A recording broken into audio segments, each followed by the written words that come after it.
আয়াত ৭।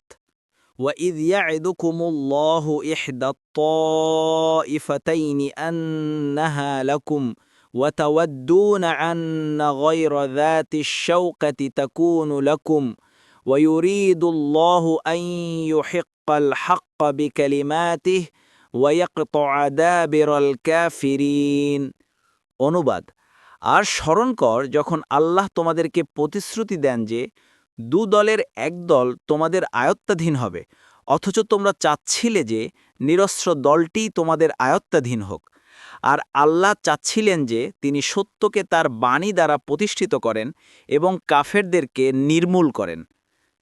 তাফসির: মুয়াস্সার অর্থাৎ বাণিজ্য কাফেলা কিংবা কুরাইশ সৈন্য, বাগুই অর্থাৎ বাণিজ্য কাফেলা, যার সাথে কেবলমাত্র ৩০-৪০ জন রক্ষী ছিল।